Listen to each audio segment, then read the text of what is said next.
In the charged atmosphere at this time around the role of Muslims in America comes what is billed as the first major exhibition in the United States on the Quran. Jeffrey Brown reports.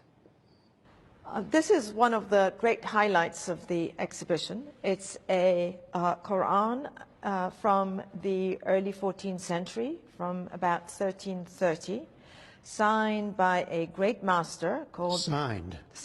Yeah. A holy book as a work of art. The Quran, sacred to some 1.6 billion Muslims around the world. A new exhibition at the Smithsonian Institution's Sackler Gallery in Washington, D.C. presents 68 of the most important and exquisite Qurans ever produced. Dating from the late 7th to early 17th centuries, they come from many parts of the Islamic world and are part of the collection of the Museum of Turkish and Islamic Arts in Istanbul. That's where Sackler chief curator Masime Farhad first saw them.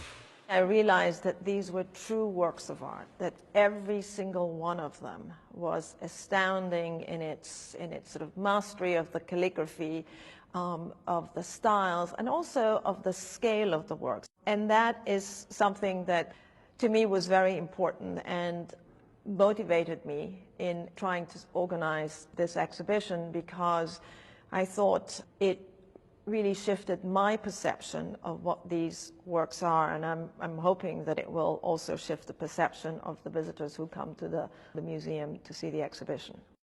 For Muslims, the Quran is a divine text, a series of revelations transmitted from the angel Gabriel to the prophet Muhammad between 610 and 632.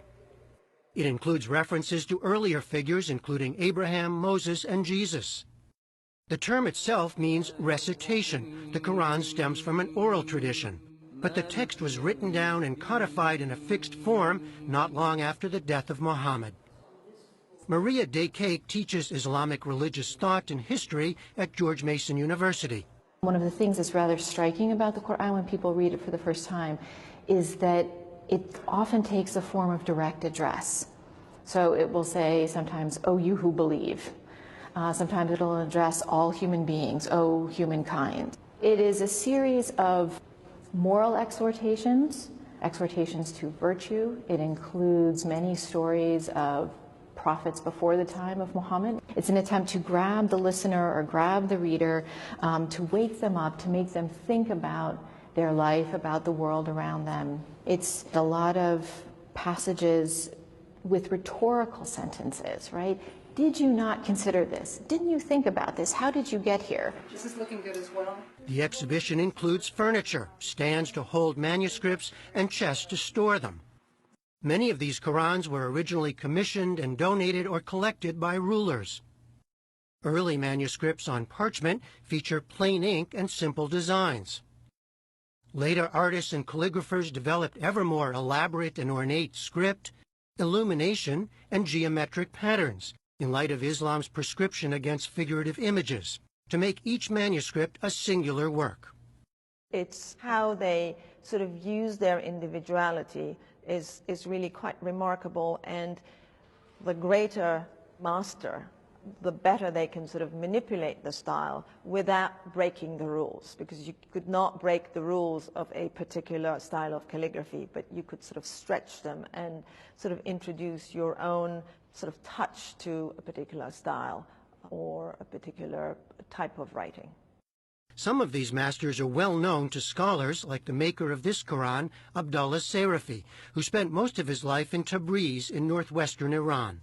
What is remarkable about Abdullah Sarafi is the fact that he was able to write in more than one style of calligraphy, because usually most calligraphers specialized in one style and one particular size alone.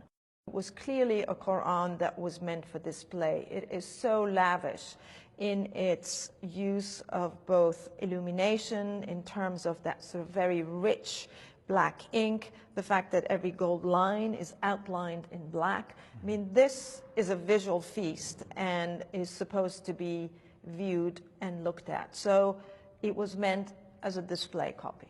How long would it take to do something like this? Many years. Years for each one? For each one. Even amid a highly contentious and politicized atmosphere today concerning Muslims in America, the curators say this exhibition was long in the works and the timing is coincidental. For her part, Maria Decake hopes it will shine a different kind of spotlight on Islam and the Quran. You will hear sometimes Islamophobic comments about Islam, and they'll say, well, you know, why would I want to know anything about this text? I see what kinds of things it produces, right? It produces people who behave in these violent ways or something like that. But when you come here, you see the larger reality of what it's produced, right? It produced beauty. It produced scientific inquiry. It inspired literary endeavors.